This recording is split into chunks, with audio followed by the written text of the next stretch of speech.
the next question I got was what coach or program has the most to prove in 2026? I'll let you start with this one. I think that there are some obvious ones and some unobvious ones that I think will play out really well.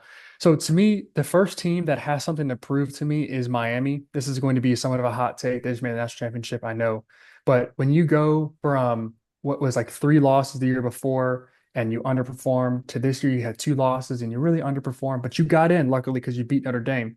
And then you go all the way to the championship. It's okay, is this a championship culture now? Or did you just kind of get lucky with your situation? And I kind of feel like this happened to the Patriots too. You kind of just like had a really weak schedule and you lucked all the way up to the Super Bowl. You played Denver Broncos at their starting quarterback. Like those kinds of things don't typically happen. And so you ended up in a position that you weren't really qualified for and you paid for it. And both those teams lost. And so I'm curious if Cristobal and what was going to be now, Darian Mensah can get back to the same level. They don't need to make it to the national championship, but I need to see if they can produce at a level that's a top five team. It's a top five program, and the ACC runs through Miami and nobody else. So that's one for me.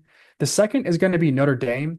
I thought it was incredibly soft that they would decide not to play a bowl game, not to Hmm. prove how good they were, not to prove that they belonged. I think that's incredibly weak. So to me, this is a team that also I have to see something. You've lost your running back, and I think they lost both running backs, as a matter of fact. I think they lost both of the Hmm. athletes they had back there. Yeah. So we're going to see a new offensive scheme. I think that you've got CJ Card.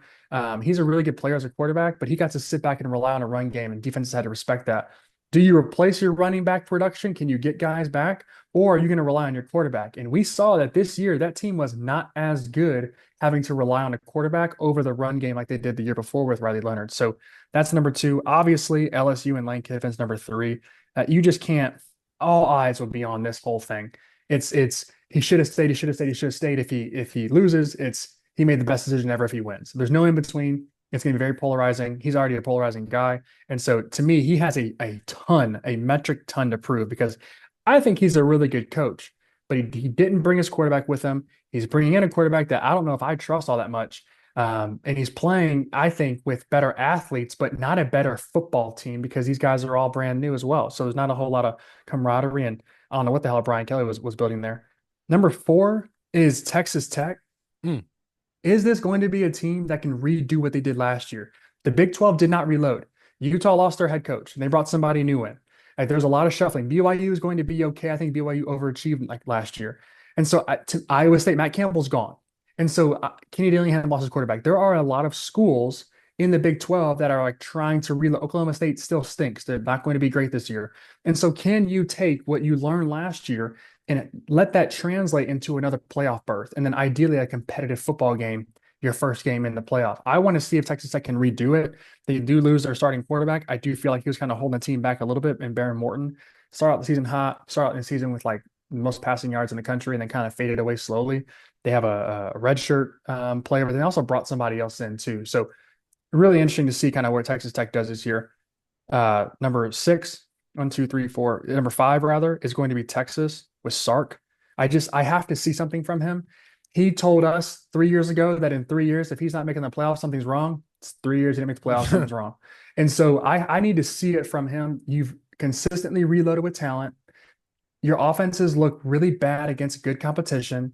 You've got probably the best quarterback prospect that we've seen or at least been hyped of in a while. I need to see something from you. I need to see that you are head and shoulders as a play caller above these defenses. I think the SEC got a lot better with Lane going to LSU.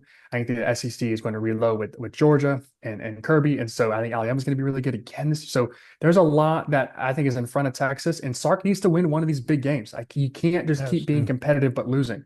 And so he has to prove something to me. Otherwise, it's going to be like, hey, can we get Marcus Freeman from Notre Dame to come down to Texas? Because that Texas job behind LSU at this point in this time, that's probably the most appealing job in the country. And I don't think I Sark, think Texas is still a more appealing job than LSU. and I think because of the money, it probably is. And so I don't think he can afford another three-loss season when I think that there are three losses on that schedule. We can get into that later if we need to. And then lastly, is Ohio State. I know that they didn't have the season they wanted to have, and the previous season they won a national championship. But I'm curious, like, is this Julian Sang thing going to work? Like, Jeremiah Smith, he's a great player, of course, but like, he's not featured. This is going to be your third OC in 3 years. Matt Patricia's great. but you're losing a lot of defensive production.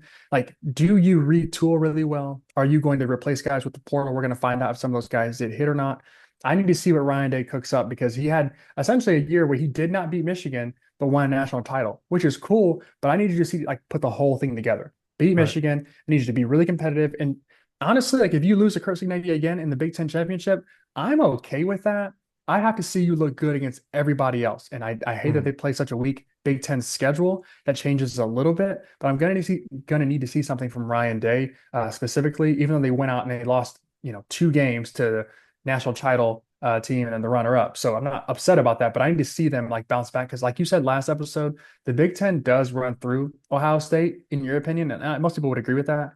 And I need to see that again. I really do. That's fair enough. That's a really good list. I'm right there with you with Ohio State. It seems like with the talent they've lost on defense, most of those guys are you got two guys that are probably going top 15. At least one's going top 10 and Caleb Downs.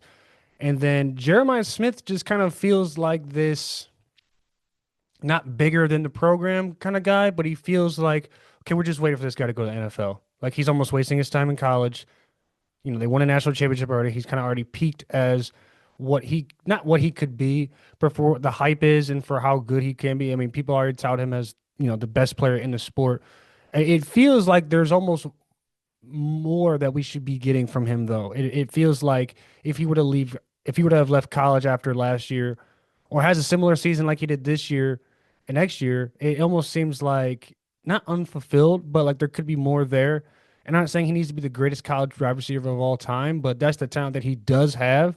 And you kind of will just want to see the moments and the spectacular plays kind of match up. And maybe he is just so much better than everybody that it just looks way too easy for him. And that could be the case. It is the case for a lot of guys But he plays a schedule that gives him the opportunity to to do go that. for 15, 17, 2,000 yards. And Right. so it's kind of strange that we're like, maybe Yeah. we're just going to baby him and not let him get injured or anything like that. But it's still a little strange. I agree with you. So my programs, I had three that had the most improved in 2026. You named one of them in Texas, but I'm going to start with Alabama because I think they got the playoff win under DeBoer, and I kind of got some tension off his shoulders a little bit. But then you turn around and get absolutely obliterated by Indiana in a playoff game, and everybody's kind of looking around like, was that Indiana or is Alabama just not that good? And when you have a question like that in an elite program, I think that's the only elite program in the country that is kind of saying that to themselves at this moment. Like, are we actually that good? Like, are we still an elite program? Because Alabama, the name says it, but I don't know after losing Ty Simpson and some of these other guys on offense and defense, Jeremy Bernard, Ryan Williams has kind of been a dud after his freshman year. It just seems like okay, Alabama is losing its grip as definitely the top dog in the SEC. It seems like Georgia and Texas have kind of passed them up. LSU's looking to pass them up. So if Alabama and Ole Miss are kind of on the same level, it seems like Alabama is doing something wrong. And I don't know if it's a DeBoer thing. I don't know if it's just the talent has been so much more spread out. And maybe we're just used to seeing Alabama being so good that because they are losing, because there is other talent that's not just sitting around waiting to get their turn. I think we're starting to see a program slip a little bit, an identity crisis happening if DeBoer doesn't really work out that well. Because here's the scary part is that if DeBoer doesn't work out well or a different job becomes open that seems to be less pressure and he goes and takes it for an obscene amount of money, what is Alabama left with? Who can they hire that is going to give that fan base true hope again? Because I think when they got DeBoer, they knew it was a step back from Saban. Guy coming from Washington, he's never won. He was just in the national championship, but this guy is coming to our program with the presence of okay, oh my God, this is Alabama. This is like a dream come true. Well, after a couple of seasons, it seems like Alabama fans are kind of tapping their foot, crossing their arms, like, all right, when is the real like engine going to start? Because it seems like Alabama, not a shell of themselves of what they were in the 2010s, but it seems like they're losing their track as the king of the SEC, which is fine with me. That's okay. I'm all for the parity in conferences, all for the parity in college football. But I think that he's going to be under a lot of fire this season, especially if they don't start off very well. I think an SEC championship has to happen under DeBoer, and if it doesn't, then the people are going to be calling for his spot. My next team is Texas. We could talk all day long about how much Sark has to prove.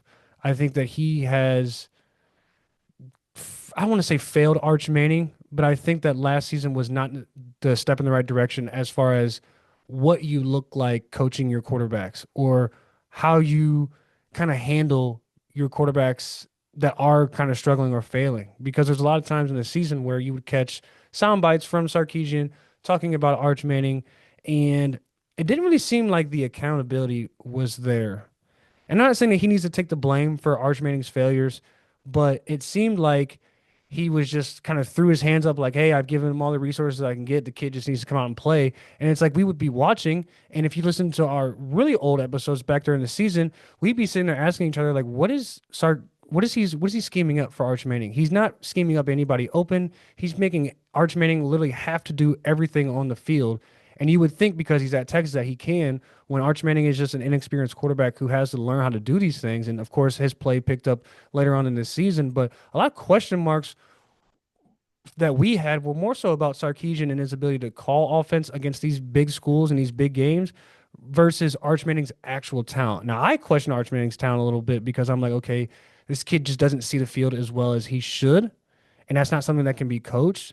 But at the same time, you can scheme guys open. And there were pockets of games where Sark did that, but it just wasn't consistent enough. And if, the Arch Manning era ends and there's no real success to it, then I think a lot of Texas fans are going to be very disappointed.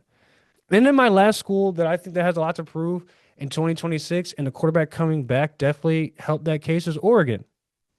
Dan Lanning, he talks a lot. You could tell that he is, the arrogance that he holds is justified, I would say. He's a great coach. He's a good recruiter. He's willing to go to the edge of the cliff to recruit these kids and come all the way out to Oregon. But last year, it seemed like that was their window to really take advantage and win. And it seems like Indiana has definitely solidified themselves as a better program. I think Ohio State is still a better program. Um, Oregon, it's just maybe just a whole program thing in general. It may not just be Dan Lanning, but Oregon has to prove that they can win on the big stage. And they just haven't yet. And it seems like every single time we see them on the big stage, either they fold or the way that they've been playing all season comes to a screeching halt. And everything that they drew up and game plan for and scheme for kind of goes out the window after the first couple of drives because they just are never physical enough. And so that would be my challenge to see Oregon be the most physical team in college football because they've turned into that. When the spread offense was this new thing and fast offense, no huddle was in, Oregon was at the front page of that, and we loved it. But then when they would get in these big games and you get to 3rd and 8 or 3rd and 7, and you're not just getting first downs on first and second down anymore, the game starts to slow down and you start to see them struggle a lot. And I think that is still kind of a continuing thing that's happening with Oregon. I think they've gotten better in the trenches in the past like 5 to 6 years, and that's really helped them become a more physical football team to keep up with Ohio State and Alabama and all these other schools. But right now, Dan Lanning, he's not on the hot seat for me at all. Definitely not on the hot seat. But I think he just has a lot to prove as a head coach next year. And, winning 10 or 11 games isn't really going to prove anything to me anymore. You have to start winning conference championships, playoff games, and then get to that big dance, and then we'll see where you're really at. Is being number three in the Big Ten with Ohio State and Indiana being 1 and 2 that bad, or is it you want him to like supersede one of them? I Like what? he's gotta at least have a season where he beats one of those teams. Okay, You can't let Indiana walk into your place and play it the way they did, which first of all wasn't an amazing, and they still won by 10. And then you get to the playoffs and your QB throws a pick six on the first play. And it just seems like the whole team was kind of shook from there on out. And you can't have those games as a head coach, no matter what happens the first play of the game or the last play of the game. You have to be that resounding leader. And I'm not saying that is a bad leader because I think he does a very good job of coaching his players.